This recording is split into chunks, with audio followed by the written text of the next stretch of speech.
Smith made headlines in December when she revealed she had quit her job and divorced her husband after falling in love. Okay. Okay, so I guess she fell in love with a prisoner. Okay, so she insisted that her view was just misunderstood, I guess the prison guy. This came after he had been dubbed the most hated man in America for price gouging a drug for people with HIV. Bizarre though, the story was Smith, I believe that's her last name. Yeah, Christy. I don't know why they won't just call her Christy. Has plenty of company. For every incarcerated man, it seems there's a woman interested in being his pen pal or more. Okay? Christy Smith, a former journalist who helped break the story of a white-collar criminal, Martin Shkreli, Wright became romantically involved with him while he served a federal prison sentence for fraud. Okay, I'm about to show her. She looks fairly normal, too. She's, normal looking lady. And, he's the genius. I'm trying to say, I guess, he thought he was the genius. He didn't know he would get caught. It's a trend explored in the book Love Lockdown, Dating, XXX, and Marriage in America's Prisons. Okay. Greenwood decided to start researching prison marriages after her own extensive correspondence with jail white-collar criminal Samuel Israel III, currently serving a 22-year sentence in Butner, North Carolina federal prison for mail fraud and investment advisor fraud. Oh no.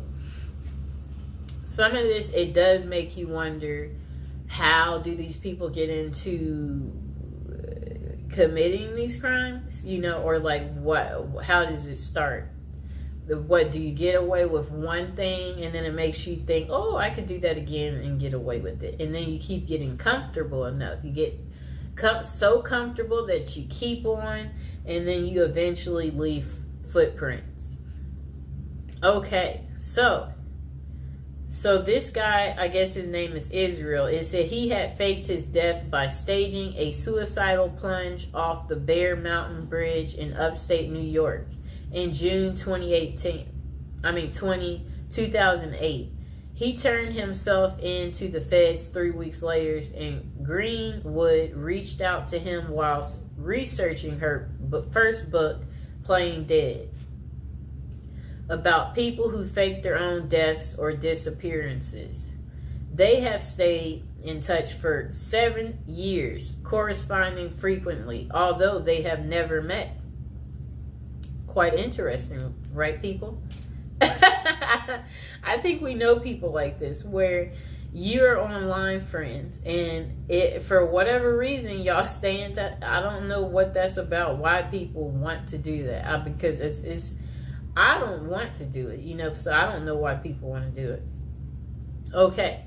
Throughout the half dozen years I've known Sam, he has gone from my subject to my stalker to my friend, she writes, nodding that the correspondence helped her understand the laser-like attention an inmate with little to do can lavish on a lady. For her latest book, Greenwood followed the lives of 5 couples who met while one of them was incarcerated. Okay. I don't know what that means. I'm just trying to say, whatever they wrote was very confusing what came next. So, to prison wives who have long histories with their men, MWI. Okay? Women are seen as pathetic losers, or worse yet, prison groupies. Let's just label them a prison groupie. But what she found were relationships that were at times romantic, messy, complicated, and sometimes heartbreaking. In other words, not too unlike those in the real world. One couple includes Joe, an ex-Army medic who had worked as a prison guard at a Kansas City jail, and Benny Reed, who was serving a 10-year sentence in the maximum security Oregon State Penitentiary for the attempted murder of his then girlfriend. It shows Joe and Benny Reed, who met on a prison pen pal site, on their wedding day, and they are kissing. I'm going to show the picture. That's her prison boo. You see that? How romantic. The pair met on a prison pen pal site. Joe knew the stigma of associating with a felon, but it didn't deter her. In recovery herself from an addiction to pain pills, Joe credited Benny with making me the best possible version of myself. I think these women tend to be very nurturing. They have a sense of wanting to be cared for, wanting to be caring for someone else, and men in prison, for obvious reasons, are quite needy. The pair even got married at the prison. He saved up from his $1.81 an hour prison call center job to buy her a ring off Etsy. How sweet. But the relationship ended abruptly when Benny found other companions online. Are you kidding me? He still left her while in prison. That's crazy. It says, yeah, that's crazy. Oh my gosh. Wow.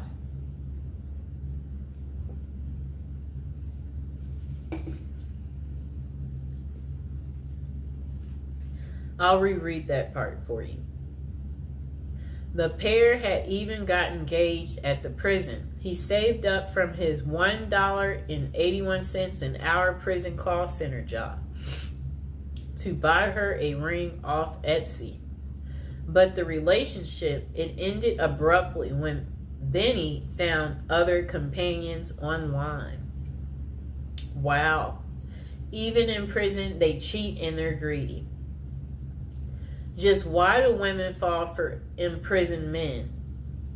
According to Dr. Fred Berlin, director of the Johns Hopkins XXX and Gender Clinic, there tends to be this trait of intense mothering in prison wives, writes Greenwood.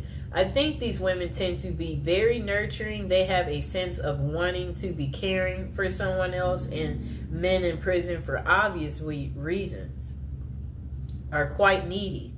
But not every prison wife goes into a pen pal relationship looking for love.